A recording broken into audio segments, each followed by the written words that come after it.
Pakiban kata si Aziz Adandi Pakiban.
Everything.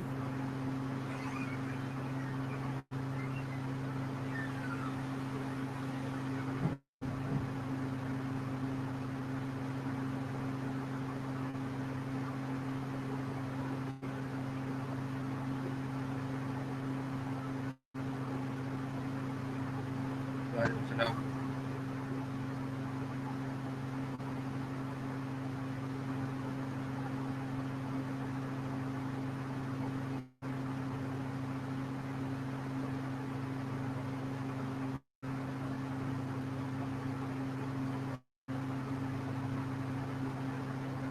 Waalaikumsalam.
जी Bilal start करते लेकिन थोड़ा सा वेट करना कि लड़के ज्वाइन कर लें।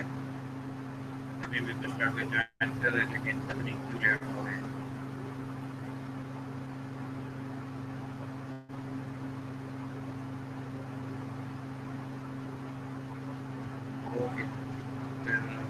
करते हैं। ठीक है, तो पिछली क्लास में जो है हमने कोस्टल थ्योरी के बारे में पढ़ा था, लेक्चर नंबर 8 में। तो आज जो है coastal method of independent variables for determination of pressure and exit gradient for seepage sir ji आवाज हम कट की और seepage। अच्छा, एक मिनट मैं चेक करता हूँ। अभी क्लियर है?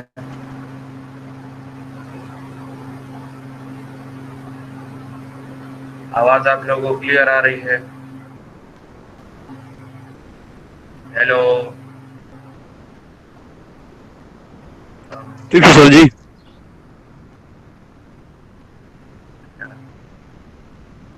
कामरान खान, आप जो है चेक कर ले इंटरनेट, तो बाकी लड़के उनको जो है ठीक आ रही है।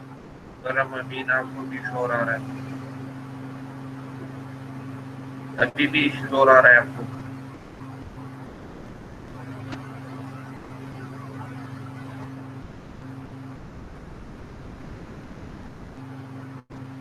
काइंडली आप चेक कर ले। आप लोग को आप mana गर्मी है mana luar ya कूलर लगे रहे। सही से जबान ना एयर कूलर pakai चुरा के क्या पति शोर राजी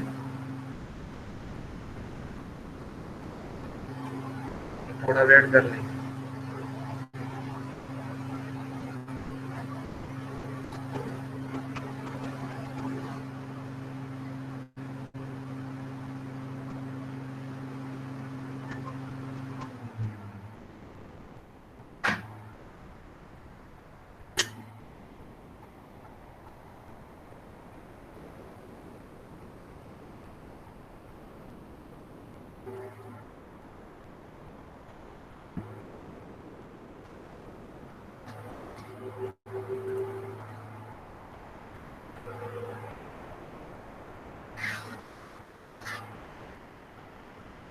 अभी चेक करें, अभी क्लियर है?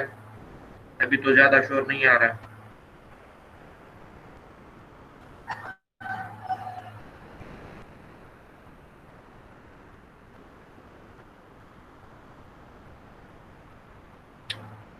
ओके, तो स्टार्ट करते हैं। आज का जो हमारा लेक्चर है वो है कोसला मेथड ऑफ। काइंडली अपना माइक जो ऑफ कर ले जिसका भी हो।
अभी आप लोगों को स्क्रीन विजिबल है?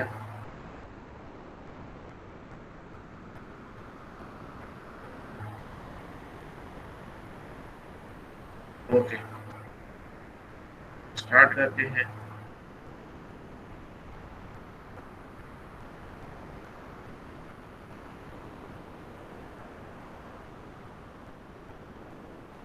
आज का जो हमारा लेक्चर है वो है Khosla method of independent variable for determination of pressure and exact gradient for sewage below a weir और बैराज। हमारे पास कोई भी हाइड्रोलिक स्ट्रक्चर हो, ठीक है, उसके जो प्रेशर है अंडर द स्ट्रक्चर, उसका जो एग्जिट ग्रेडियंट है उसको फाइंड करने के लिए कोसला ने जो एक मेथड जो है दिया था उसको कहते हैं कोसला मेथड ऑफ इंडिपेंडेंट वेरिएबल्स। इसके थ्रू जो है हम प्रेशर और एग्जिट ग्रेडियंट को फाइंड करते हैं वियर और बैराज में। In order to know as to how the seepage below the foundation of a hydraulic structure is taking place, it is necessary to plot the flow net. In other words, we must solve the Laplacian equation। जो है हम अगर हम चाहते हैं कि जो हमारे पास जो सीपेज है बिलो द स्ट्रक्चर,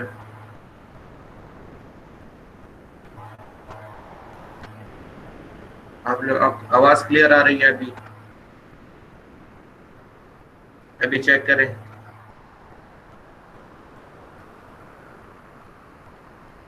क्लियर है, कोई मसला तो नहीं है?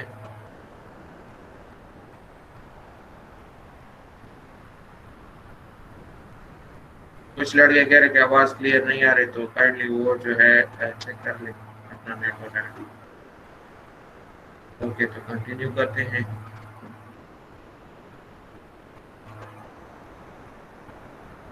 तो जो हमारे पास जो सीवेज है below the foundation of hydraulic structure, वो किस तरह होती है, तो उसको जो है हमने जो है प्लॉट करना होता है फ्लो नेट्स की शक्ल में, या दूसरे अल्फाज में कि हमने जो लेप्लेसियन इक्वेशन है उसको जो है सॉल्व करना होता है। This can be accomplished either by mathematical solution of the Laplacian equation or by electrical analogy method।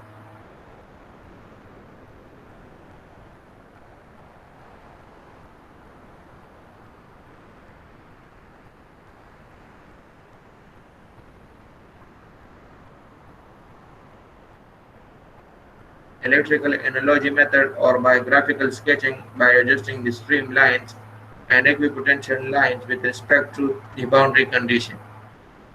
These are a complicated methods and are time consuming।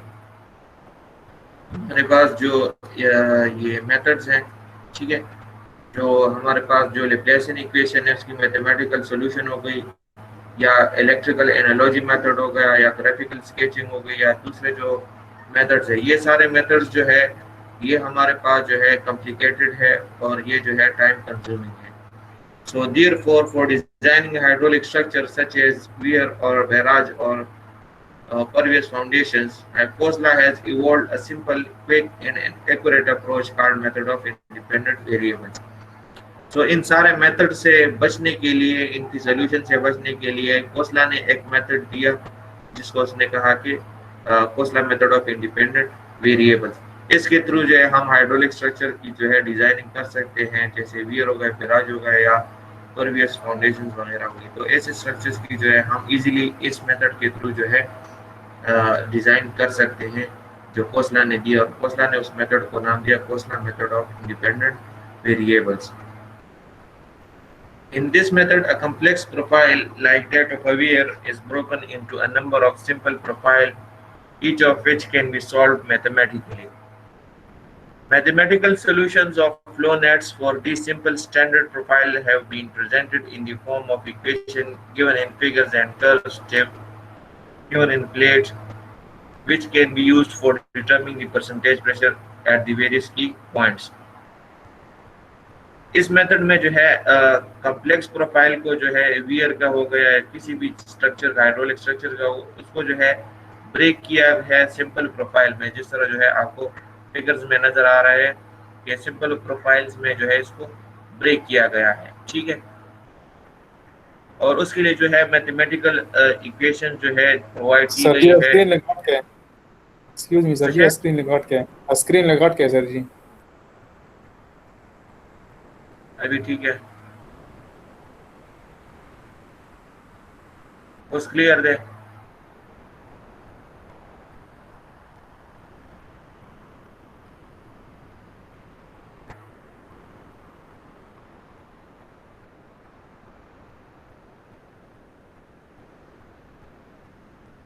Okay, तो उसकी जो है प्रोफाइल है वियर की, तो उसको जो है सिंपल प्रोफाइल में जो है ब्रेक डाउन किया है, जिसको जो है हम इजीली जो है तो मैथमेटिकल मसलन इक्वेशंस के थ्रू जो है सॉल्व कर सकते हैं। जी किसको प्रॉब्लम है अभी फिर?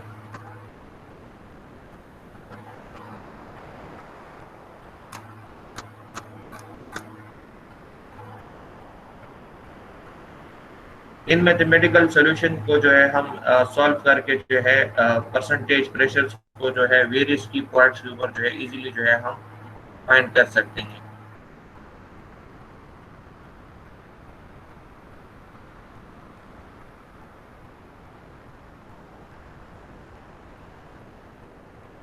The simple profile which are most useful for analysis are: number one, a straight horizontal floor of negligible thickness which with a sheet pile line on the upstream end of it and downstream है।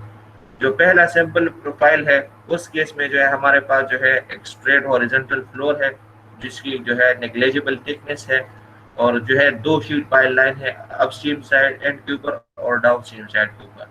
Sir आप figure में जो है देख सकते हैं कि ये हमारे पास जो है हाइड्रोलिक स्ट्रक्चर है, उसके जो है जो अपस्ट्रीम साइड है उस वहाँ पर एक शीट पाइल लाइन है और जो डाउन स्ट्रीम साइड है वहाँ पर जो है एक शीट पाइल लाइन है। ठीक है, ये जो है हमारे पास पहला जो है सिंपल जो प्रोफाइल है और उसकी जो थिकनेस है जो फ्लोर की थिकनेस है उसको जो है नेग्लेजिबल जो है कंसिडर किया गया है।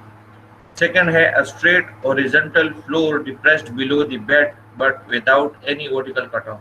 जो सेकंड है उस केस में हमारे पास जो है कोई वर्टिकल कट ऑफ नहीं है, बस सिर्फ जो है डायरेक्टली कंक्रीट का बेड है और उसके ऊपर जो है हाइड्रोलिक स्ट्रक्चर जो है इरेक्ट किया गया है, मींस कि कोई शीट पाइल लाइन जो है प्रोवाइड नहीं की गई है।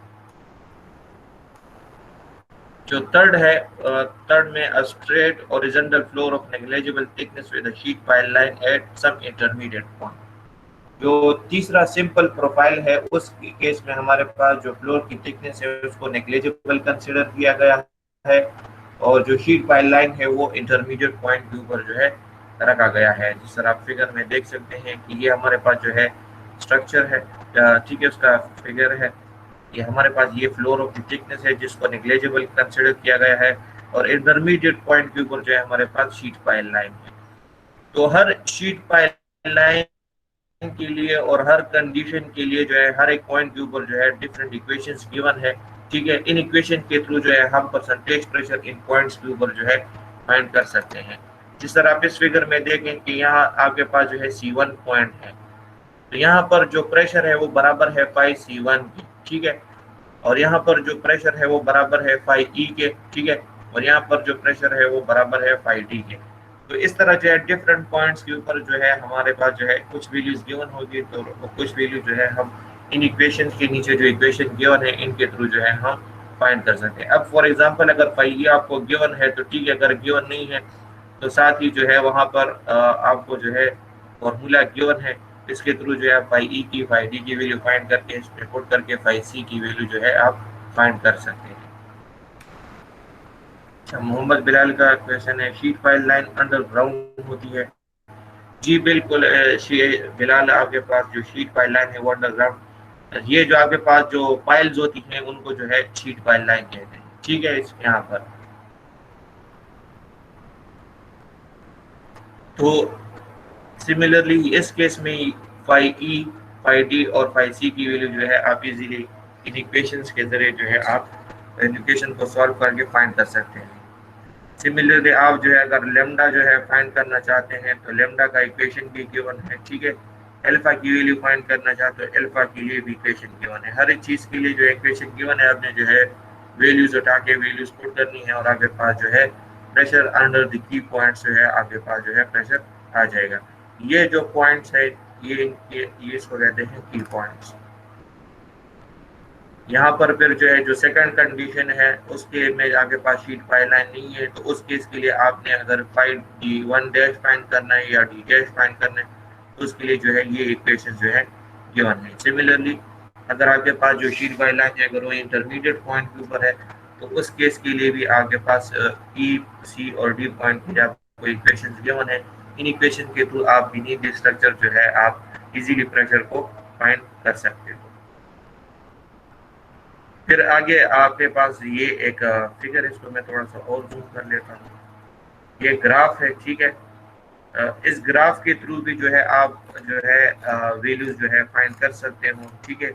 फाई ई की हो गई, फाई सी की, फाई डी की, अल्फा वन अल्फा टू, ठीक है। यहाँ पर भी अगर आपके पास ये उस केस में अगर आपके पास feed by line intermediate point के ऊपर है, ठीक है। यहाँ पर जो ग्राफ है, इस ग्राफ में अगर आपके पास फीड बाय लाइन जो है अपस्ट्रीम साइड और डाउनस्ट्रीम साइड के ऊपर है, ठीक है। और ये जो है अगर आपके पास जो है कोई शीट बाय लाइन नहीं है, मीन्स के आपके पास जो सेकंड कंडीशन है, सारी इक्वेशंस गिवन है। इसको हम इन ग्राफ्स को किस तरह यूज करेंगे, ये जो है हम आगे इसके ऊपर एग्जांपल सॉल्व करेंगे, तो उसमें हम जो है इनको पढ़ेंगे कि हम किस तरह इन शीट्स ग्राफ्स को जो है यूज करके हम फाई की वैल्यू या प्रेशर की वैल्यू जो है वो किस तरह जो है हम फाइंड कर सकते हैं, ठीक है। सिमिलरली अगर आपने जो है एग्जैक्ट ग्रेडियंट फाइंड करना है, तो उसके लिए भी जो है ये इक्वेशंस जो है गिवन है, या ग्राफ को जो है यूज करके आप जो है इजीली एग्जैक्ट ग्रेडियंट की वैल्यू भी फाइंड कर सकते हैं। अच्छा, मोहम्मद बिलाल, लेमडा और अल्फा जो है आपको क्लियर हो जाएगा, यार हम इसको क्यों यूज करते हैं एग्जांपल में, इसकी जो वैल्यूज है वो गिवन है, ठीक है। ये जो है रेशियोज है डिफरेंट की लेंथ और वेट के जो है वे रेशियोज है, ठीक है। और वो आपको जो है डिनोट करती हैं। एग्जांपल हम जब इसके ऊपर करेंगे तो आपको जो है क्लियर हो जाएगा मोहम्मद बिलाल। अच्छा, the key points are the junctions of the floor and the pole lines on either side, and the bottom points of the pile line and the bottom corners in the case of depressed floor। हमारे पास जिस तरह मैंने शुरू में कहा कि जो की पॉइंट्स मैंने आपको बताया, तो की पॉइंट्स कौन कौन से हैं, ये आपके पास जो है जंक्शन ऑफ द फ्लोर है, ठीक है। साथ ही साथ आपके पास जो पोल लाइन है या पाइल लाइन है, वो पॉइंट्स है जो की पॉइंट्स है, जो कॉर्नर्स है उसके, ठीक है।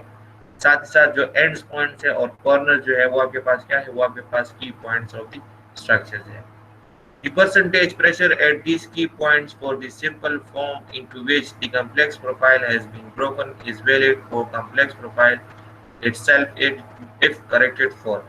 जो फॉर्मूलेज आपने ऊपर पढ़े ये वाले फॉर्मूलेज और ये जो फॉर्मूलेज हैं, इन फॉर्मूलों के थ्रू आप जब प्रेशर कैलकुलेट करोगे तो उसके ऊपर आप कुछ करेक्शन जो है अप्लाई करोगे। जब आप उसके ऊपर जो है जब करेक्शन अप्लाई करोगे तब आपके पास जो है करेक्टेड प्रेशर या परसेंटेज प्रेशर की वैल्यूज आएगी। तो उसके लिए जो करेक्शन आप लोगों ने करनी है, उसमें जो पहला करेक्शन है वो correction for the mutual interference of pile वो करना है। सेकंड जो है correction for the thickness of the floor, और थर्ड जो है correction for the slope of the floor. ये तीनों करेक्शन जो है आपने करने हैं। ये तीनों करेक्शन किस तरह करने हैं इनको हम अभी 1.1 पढ़ते हैं। ए है correction for the mutual interference of the pile. Mutual interference of the pile, इससे मुराद ये है कि एक पाइल के ऊपर दूसरे पाइल का क्या इंटरफेरेंस है, ठीक है।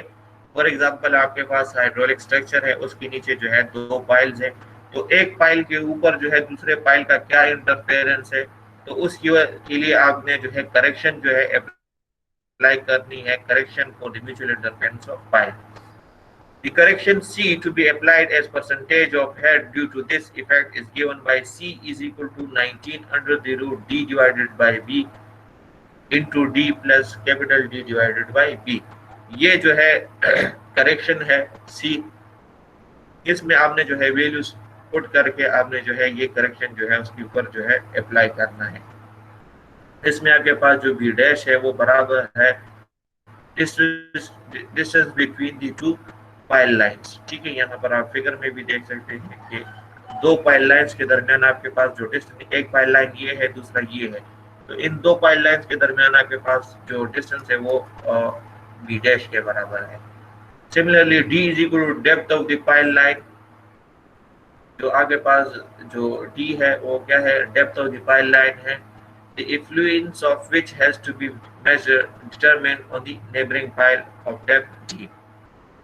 D is to be measured below the level at which interference is desired। D क्या है, आपके पास depth of the pile line है जिसके ऊपर आपने इन्फ्लुएंस जो है वो फाइंड करना है। D डी जो स्मॉल डी है वो है the depth of the pile on which the effect is considered, और जो स्मॉल डी है आपने वो उस पाइल की डेप्थ है जिसके ऊपर आपने उसका इफेक्ट जो है कंसीडर करना है। कैपिटल डी जो है नेबरिंग पाइल की डेप्थ है, जबकि स्मॉल डी जो है वो पाइल है जिस डेप्थ पाइल के ऊपर आपने जो है उसका इफेक्ट जो है कंसीडर करना है। जबकि बी जो है वो बराबर है आपके पास total floor of length, total floor length जो है वो आपके पास बराबर है बी के। तो सारी वैल्यूज जो है आपको फिगर में जो है गिवन होगी, वो सारी वैल्यूज आपने उठा के इसमें पुट करनी है, ठीक है, और सी की वैल्यू फाइंड करनी है, और आपने फिर जो है अकॉर्डिंग टू द कंडीशन उसको प्लस माइनस जो है उसके साथ करना है। The correction is positive for the points in the rear of backwater and subtractive for the points forward in the direction of flow.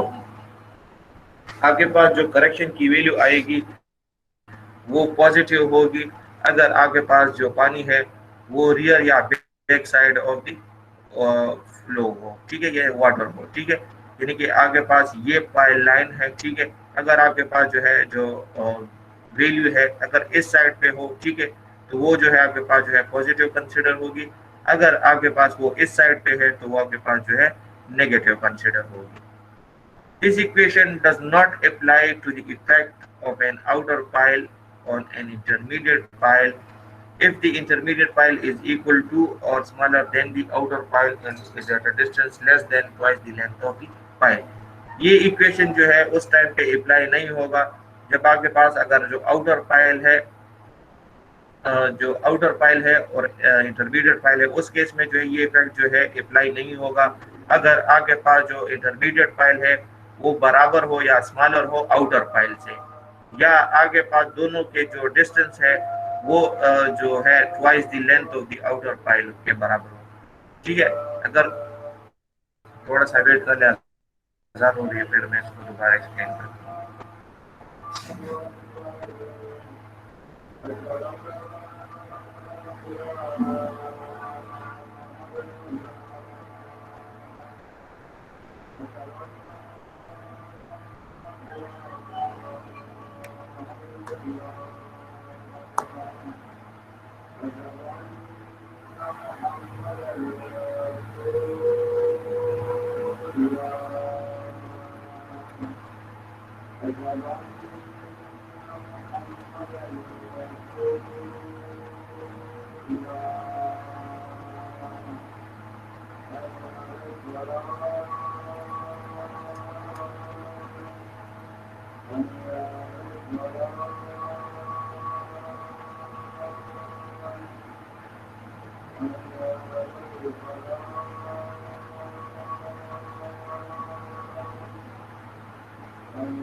अच्छा मोहम्मद बिलाल, आपने जो किसी ये करेक्शन की समझ नहीं करेक्शन का समझ नहीं आई किस चीज की करेक्शन करनी है मोहम्मद बिलाल, आज जिस तरह मैंने शुरू में कहा कि आप जो है यहाँ पर जो इन इक्वेशन और ग्राफ के जरिए जो प्रेशर फाइंड करोगे, ठीक है, बीनीथ द स्ट्रक्चर इन की पॉइंट्स के ऊपर जो आप प्रेशर फाइंड करोगे, तो इन प्रेशर्स की जो परसेंटेज प्रेशर आप फाइंड करोगे इन इक्वेशन के जरिए उनकी करेक्शन आपने जो है करनी है। तो उनकी करेक्शन जो है आपने किस तरह करनी है, तो उसके लिए जो है डिफरेंट इक्वेशंस जो है गिवन है और डिफरेंट कंडीशंस जो है गिवन है। 3 कंडीशंस है, जिस तरह शुरू में कहा कि आप देख सकते हैं ए बी सी, तो इन तीनों कंडीशंस के लिए जो है आपने करेक्शन करनी है और उन परसेंटेज प्रेशर के साथ आपने प्लस या माइनस करना है, ठीक है। तब आपके पास जो है एक्चुअल जो परसेंटेज प्रेशर है तो एक्चुअल परसेंटेज प्रेशर की वैल्यू आपके पास आएगी। इमरान खान, आपको नेगेटिव पॉजिटिव की समझ नहीं आई, वो मैं आपको अभी नेक्स्ट स्लाइड में दोबारा एक्सप्लेन करता हूँ, ठीक है। तो ये जो इक्वेशन जो हमने जो है ऊपर जो है निकाली है सी की करेक्शन की, ये इक्वेशन कब एप्लीकेबल नहीं होगा, जब आपके पास जो इंटरमीडिएट पाइल है वो इक्वल हो या स्मॉलर हो आउटर पाइल से, यानी कि ये आपके पास आउटर पाइल है, ये इंटरमीडिएट पाइल है, अगर ये इंटरमीडिएट पाइल इस पाइल से स्मॉलर हो या इक्वल हो तो उस केस में ये इक्वेशन जो है एप्लीकेबल नहीं है। या is at a distance less than twice the length of the outer pile, या अगर आपके पास इन दोनों पाइल्स के दरमियान जो डिस्टेंस है अगर वो आप इस आउटर पाइल को मल्टीप्लाई कर लो, ठीक है, 2/2, यानी कि इसकी जो लेंथ है अगर आप ट्वाइस ले लो, अगर आप इन दोनों की लेंथ ट्वाइस से लेस है, ठीक है, तो उस केस में भी जो है ये एप्लीकेबल नहीं है। Suppose in the above figure we are considering the influence of the pile number 2 on pile number 1, ठीक, for correcting the pressure at C1 since the point C is in the rear this correction shall be positive। Mohammad Kamran आप यहाँ पर देख लें कि हम जो है अगर करेक्शन जो है अप्लाई करना कर रहे हैं, ठीक है, और हम इन्फ्लुएंस जो है चेक कर रहे हैं शीट पाइल नंबर 2 का नंबर 1 के ऊपर, ठीक है। तो और हमने जो है C1 की वैल्यू कैलकुलेट कर लिया, ठीक है, ये आपके पास C1 है यानी कि प्रेशर एट पॉइंट C1। यहाँ पर आपने जो है C1 की वैल्यू कैलकुलेट कर ली है, तो आप देख लीजिए आपके पास जो है शीट पाइल लाइन है, ये अगर इसके C1 ये वैल्यूज अगर या प्रेशर वैल्यू जो है इस पाइल के पीछे है तो उस केस में आपके पास जो करेक्शन की वैल्यू होगी वो पॉजिटिव कंसिडर होगी। अगर या आपके पास जो वैल्यू है वो सामने है, फॉर एग्जांपल E2 है, यहाँ पर आप देख लीजिए E2 है, ये शीट पाइल लाइन के आगे है, तो इस केस में आपने जो करेक्शन फाइंड किया है तो आपने E2 से उसको माइनस करना है।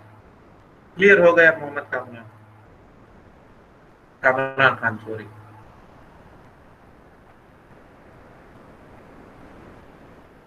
दोबारा समझ ले कि अगर आपके पास शीट पाइल लाइन है और आपने जो है percentage pressure for example C1 find कर लिया है और आपने उसकी करेक्शन वैल्यू भी फाइंड कर ली है, ठीक है, तो आप जो करेक्शन वैल्यू है तो वो आपने C1 के साथ प्लस करना है, क्योंकि ये शीट पाइल लाइन के पीछे है।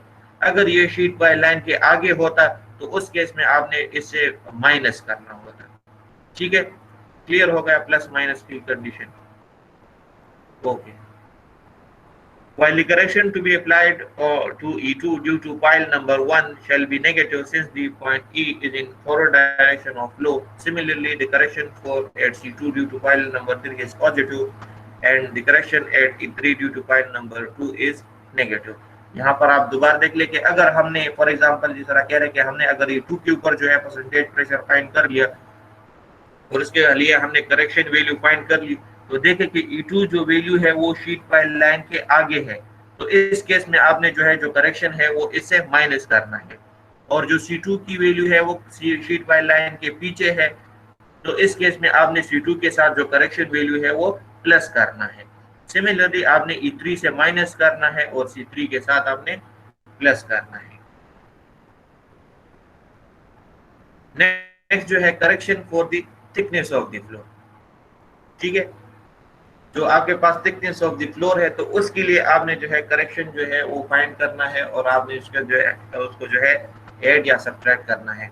तो उसके लिए in the standard form profile the floor is assumed to have negligible thickness, hence the percentage pressure calculated by Koszler equation or graph shall pertain to the top level of the floor, while the actual junction point E and C are at the bottom of the floor, hence the pressure at the actual points are calculated by assuming a straight line pressure variation।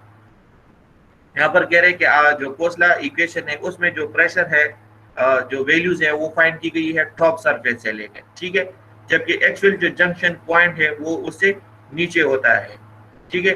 तो इसके लिए जो है आपने जो है correction जो है वे अप्लाई करना है और उसकी वैल्यू जो है आपने फाइंड करनी है, उसको जो है एट द एंड ऐड या सब्ट्रैक्ट करना है। Since the correction pressure at E1 should be less than the calculated pressure at E1 dash, the correction to be applied for the joint E1 shall be negative, ठीक है। यहाँ पर जो E1 dash है ये आपको E1 dash नजर आ रहा है और E1 है, E1 dash के ऊपर जो है आपके पास प्रेशर ज्यादा होगा E1 से, ठीक है। तो इस केस में आपने जो करेक्शन अप्लाई करनी है तो वो आपने जो है नेगेटिव जो है अप्लाई करनी है, मींस कि आप जो करेक्शन वैल्यू फाइंड करोगे तो आप उससे जो है E1 से उसको माइनस करोगे। Similarly, the pressure calculated at C1 dash is less than the corrected pressure at C1 and hence the corrected to be applied at C1 is positive. Similarly, आपके पास जो करेक्शन वैल्यू है ये आपके पास C1 dash है और ये आपके पास C1 है। तो C1 डैश के ऊपर आपके पास जो प्रेशर है वो ज्यादा है और C1 डैश के ऊपर जो है आपके पास प्रेशर जो है वो कम है। तो इस केस में आपके पास जो है जो प्रेशर जो करेक्शन वैल्यू होगी वो आपके पास एट C1 वो आपके पास पॉजिटिव कंसिडर होगी। ये जो है इक्वेशन है, इस इन इक्वेशन के थ्रू आपने जो है करेक्शन और जो correction for the thickness of the floor जो है वो आपने फाइंड करना है। जो आउटर पाइल है उसके लिए जो यानी जो अपस्ट्रीम साइड के ऊपर आपके पास अपस्ट्रीम शीट पाइल है उसके लिए जो इक्वेशन है अगर आपने जो है C1 के लिए जो है करेक्शन जो है फाइंड करना है, CT means thickness of the floor at C1, ठीक है।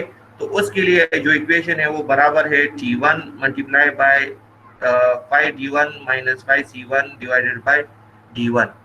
तो इसके थ्रू जो है आपने करेक्शन वैल्यू जो है फाइंड करनी है और आपने जो है C1 के साथ ऐड करना है। तो आपके पास corrected thickness of the floor की वैल्यू एट C1 आ जाएगी। सिमिलरली जो इंटरमीडिएट पाइल है तो उसके लिए आपने जो है E2 और C2 की वैल्यू जो है फाइंड करनी है। तो C2 की वैल्यू जो है E2 की वैल्यू जो है वो फाइंड करने के लिए इक्वेशन है CT यानी कि thickness correction thickness of the floor या corrected thickness E2 is equal to T2 multiply by 5E2 minus 5D2 divided by D2।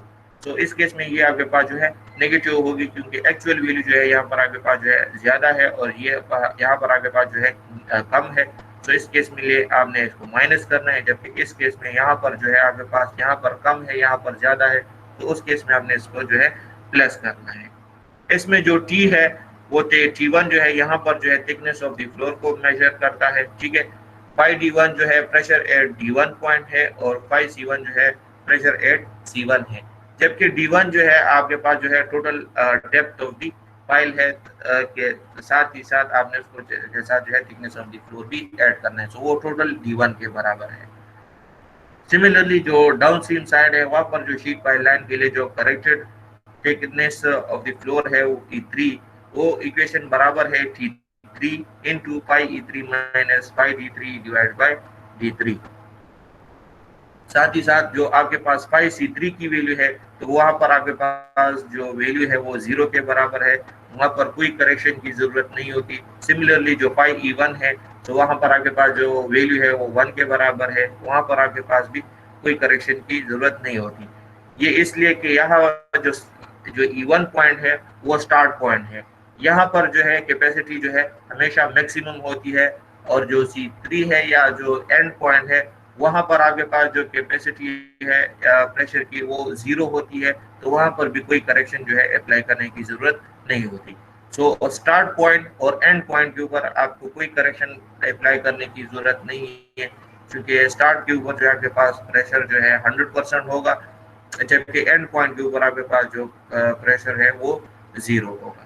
इसलिए कोई करेक्शन जो है स्टार्ट और एंड के ऊपर अप्लाई करने की जरूरत नहीं है, जबकि जो बाकी कॉर्नर या की पॉइंट्स है वहां पर जो है आपने इन इक्वेशन के जरिए correction for thickness of the floor जो है अप्लाई करना है। आखिर में है correction for the slope of the floor, ठीक है।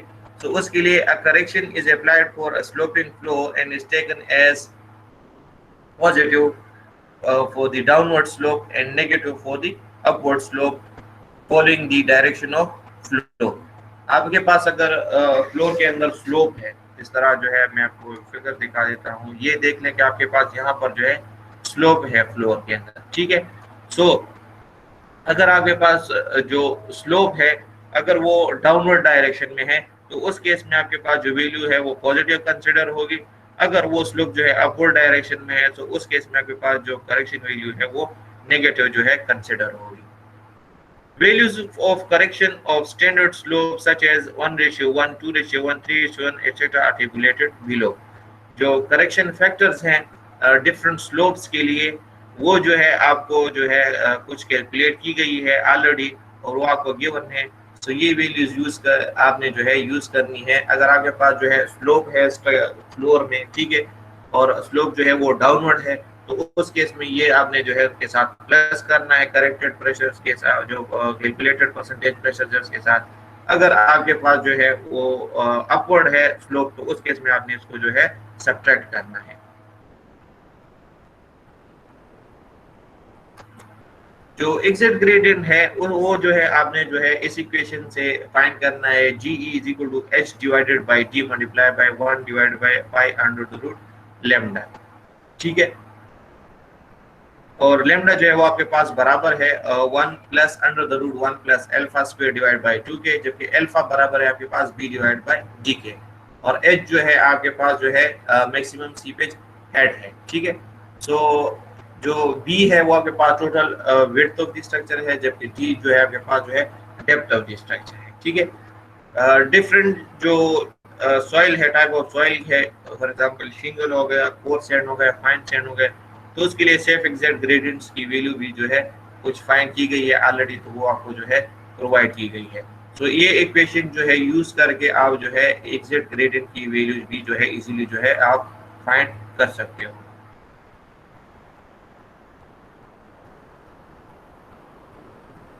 सो यहाँ पर जो है आपका जो है जो लेक्चर है वो खत्म हो जाता है।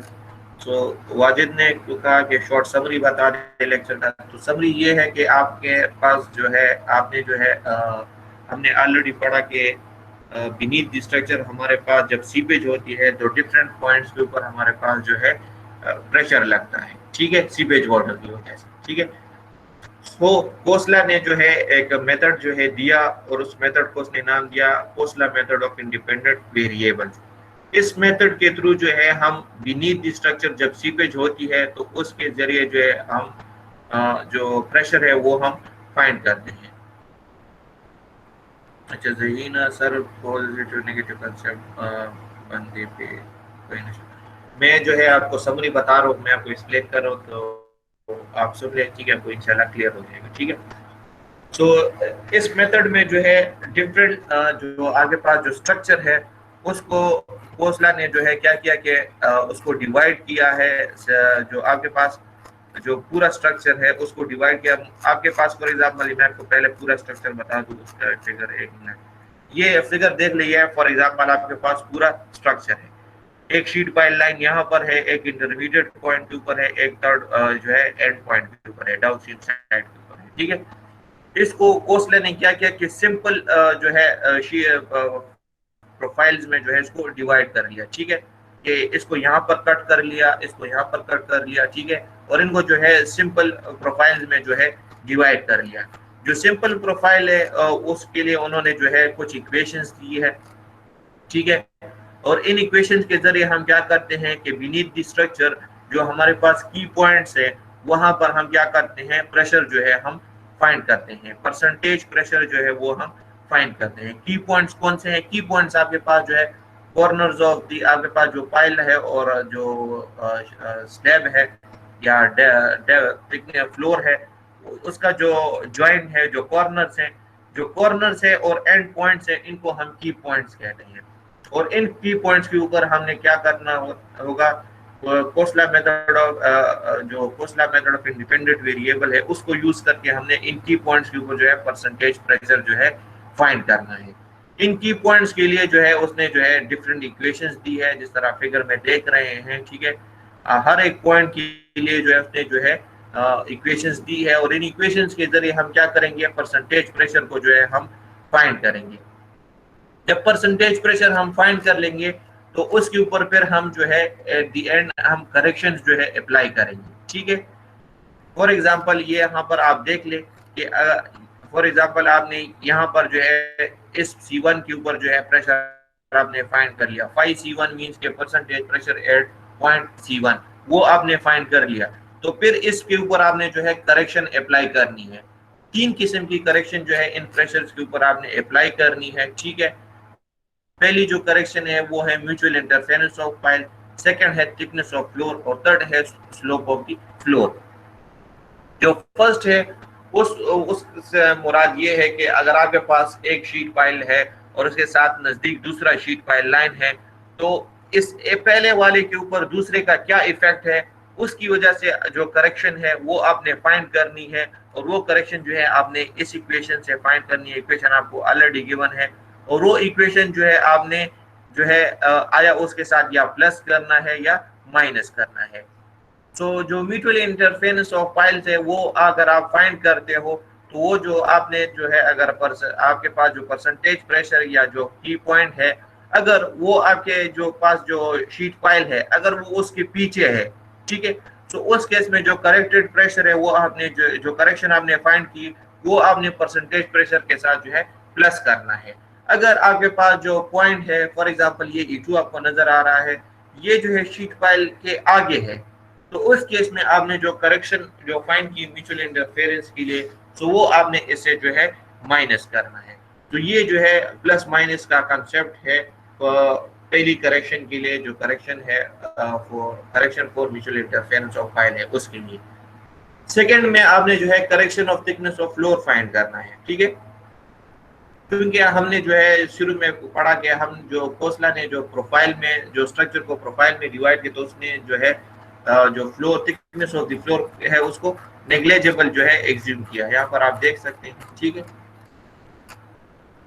ये देखिए नेग्लेजेबल थिकनेस, ठीक है, और यहाँ पर भी जो है कोई थिकनेस जो है प्रोवाइड नहीं की गई है। मीन्स की जो थिकनेस ऑफ द फ्लोर है उसने जो है डेप्थ पाइल के डेप्थ के साथ इसको जो है मेजर कर लिया। तो इसलिए आपने जो है करेक्शन जो है अप्लाई करनी है। और ये जो करेक्शन जो रीडिंग है जो 5C1 है वो हम जो वैल्यूज हम फाइंड करते हैं वो टॉप ऑफ द फ्लोर को जहन में रखकर जो है फाइंड थिकनेस जो है कुछ ना कुछ थिकनेस जो है फ्लोर को प्रोवाइड करते हैं। तो जो की पॉइंट्स होते हैं वो फ्लोर के नीचे होते हैं। तो इसलिए जो है हम जो है correction for thickness of the floor find करेंगे, और उसके लिए जो है डिफरेंट इक्वेशंस जो है ऑलरेडी गिवन है। जो अपस्ट्रीम साइड के ऊपर आपके पास शीट पाइल है उसके लिए अलग इक्वेशन गिवन है, इंटरमीडिएट पाइल के लिए अलग है, और डाउनस्ट्रीम साइड के ऊपर आपके पास जो है अलग इक्वेशन है। तो इन इक्वेशन को यूज करके आपने जो है correction for thickness of the floor जो है वो फाइंड करनी है। और वो आप कब प्लस करोगे और माइनस करोगे, अगर फॉर एग्जांपल ये आपके पास C1 है, तो जो C1 डैश होगा वो ऊपर होगा। सो इस जो सीपेज वाटर है सो वो यहाँ से आकर यहाँ फ्लो करेगा, ठीक है, इस तरह पहले आएगा इस तरह, फिर ऊपर जाएगा, फिर जो है ऊपर, फिर जो है आगे फ्लो करेगा। तो आपके पास जो C1 के पॉइंट है वहां पर आपके पास प्रेशर ज्यादा होगा बनिस्बत अगले पॉइंट के ऊपर, ठीक है, यानी आगे पॉइंट के ऊपर। तो अगर उस केस में जो है आपने जो करेक्शन वैल्यू है वो आपने प्लस करना है, ठीक है। जबकि अगर आपके पास जो अगला पॉइंट है तो उस केस के ऊपर आपने जो है जो E2 है, फॉर एग्जांपल आप E2 ले लें, ठीक है। तो E2 के लिए जो आपके पास जो प्रेशर है यहाँ पर जो इस पॉइंट के ऊपर जो है, अगर आपके पास सीपेज वाटर फ्लो करेगा तो पहले जो है यहाँ पर आएगा इस पॉइंट के ऊपर, उसके बाद E2 पॉइंट के ऊपर आएगा। तो इस केस में आपने जो है E2 के ऊपर जो करेक्शन है वो नेगेटिव जो है एज्यूम करनी है। सिमिलरली C2 के लिए पॉजिटिव और E3 के लिए अगेन नेगेटिव, ठीक है।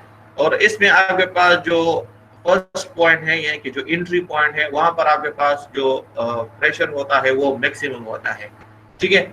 तो इसलिए वहां पर कोई करेक्शन जो है अप्लाई करने की जरूरत नहीं है। वन मीन के आपके पास यहाँ पर जो प्रेशर कैपेसिटी है वो 100% है, एंट्री पॉइंट है। सो चूंकि जैसे ही वाटर जो है सीप करती है और ट्रेवल करती है तो उसका जो इफेक्ट होता है वो आहिस्ता आहिस्ता कम होता है सॉइल की परमेबिलिटी की वजह से। सो स्टार्ट पॉइंट के ऊपर उसकी जो कैपेसिटी होगी वो मैक्सिमम होगी, और सिमिलरली एंड पॉइंट के ऊपर उसकी जो प्रेशर कैपेसिटी होगी वो 0 होगी। सो इसलिए फर्स्ट पॉइंट के ऊपर जो है 1 है और एंड पॉइंट के ऊपर आपके पास 0 है। सिमिलरली अगर आपके पास जो आपका जो स्ट्रक्चर है अगर उसके ऊपर अंदर आपके पास स्लोप है, ठीक है, फॉर एग्जांपल आप ये फिगर देख ले, ये पॉइंट है, ठीक है, इस पॉइंट के ऊपर अगर आपके पास शीट पाइल लाइन है या ये है और यहाँ पर आपके पास जो है स्लोप आ गया स्ट्रक्चर में, तो उस केस में आपने जो करेक्शन जो है वो फाइंड कर, अगर आपके पास स्लोप नहीं है तो फिर जो सी करेक्शन है वो कोई अप्लाई करने की जरूरत नहीं है। फॉर एग्जांपल आपके पास ये C1 पॉइंट है, तो C1 पॉइंट के ऊपर आपके पास कोई स्लोप नहीं है, तो जो तीसरा करेक्शन ड्यू टू स्लोप है, तो वो कोई अप्लाई करने की जरूरत नहीं, ऑटोमेटिकली आप कह दें कि यहाँ पर हमारे पास कोई स्लोप नहीं है, सो करेक्शन अप्लाई करने की जरूरत नहीं है।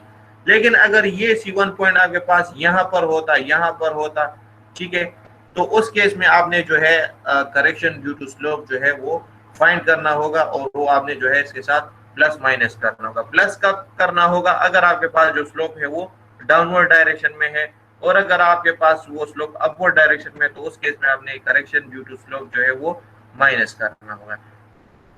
डिफरेंट स्लोप्स के लिए जो है कुछ वैल्यूज, करेक्शन फैक्टर्स की वैल्यू ऑलरेडी जो है फाइंड की गई है, तो ये वैल्यूज अगर आपके पास स्लोप इन रेंजेस में आता है तो डायरेक्टली आप ये वैल्यूज जो है यूज कर सकते हैं। सिमिलरली फिर हमने एग्जैक्ट ग्रेडियंट के बारे में पढ़ा था, तो एग्जैक्ट ग्रेडियंट के लिए जो इक्वेशन कोसला ने दी है वो ये इक्वेशन है, GE is equal to H divided by D into 1 divided by pi under the root lambda. Lambda जो है एम्पिरिकल फार्मूला है, ठीक है, जिसको यूज करके हम जो है GE की वैल्यू यानी एग्जैक्ट ग्रेडियंट की वैल्यू जो है हम फाइंड कर सकते हैं। इसमें जो अल्फा है, लैम्डा है, वो बराबर है 1 plus under the root 1 plus alpha square divide by 2, और इसमें जो अल्फा है वो बराबर है B डिवाइडेड बाय D के। B जो है आपके पास total width of the structure है, जबकि D जो है आपके पास डेप्थ ऑफ द स्ट्रक्चर है। क्लियर है? यहाँ पर आपका जो लेक्चर नंबर 9 है वो कंप्लीट हो गया है, ठीक है।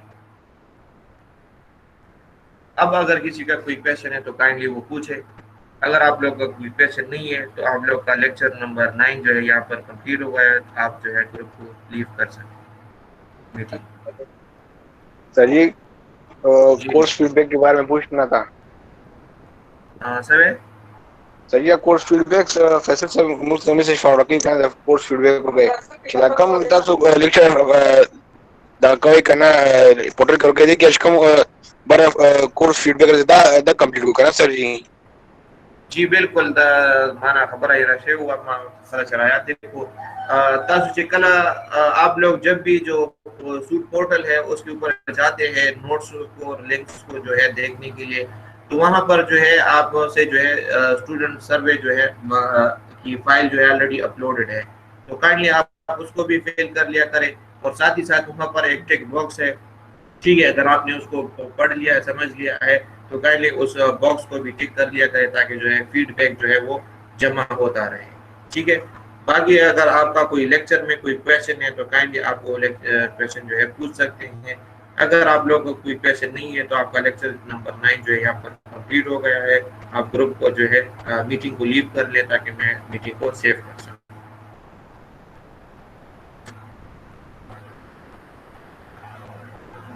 मुकर्रम अमीन, मैं आपको बता रहा हूँ अगर आपका कोई क्वेश्चन नहीं है तो आप जो है लीव कर सकते हैं। यहाँ पर आपका जो लेक्चर है वो कंप्लीट हो गया। सर जी रिजल्ट बकाला आउट कई This is your result. the last semester so 6 semester 7 वाला फैसल साहब ने प्रपोज कीमा को सकता है रिजल्ट पहुंचे वेले वाले का कुंगा पक्का जमा करेगा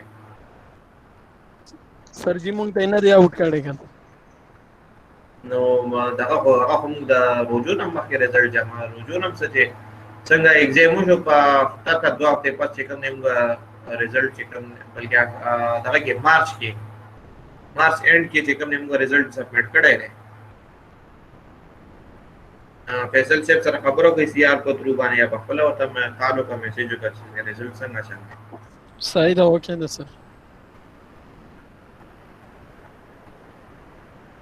बाकी का अच्छा सवाल ही लेक्चर लिहाज सर तासु तपोस कोले शई और तपोस हम सवाल मवाल मीनो मीटिंग लीव की जरा मीटिंग सेफ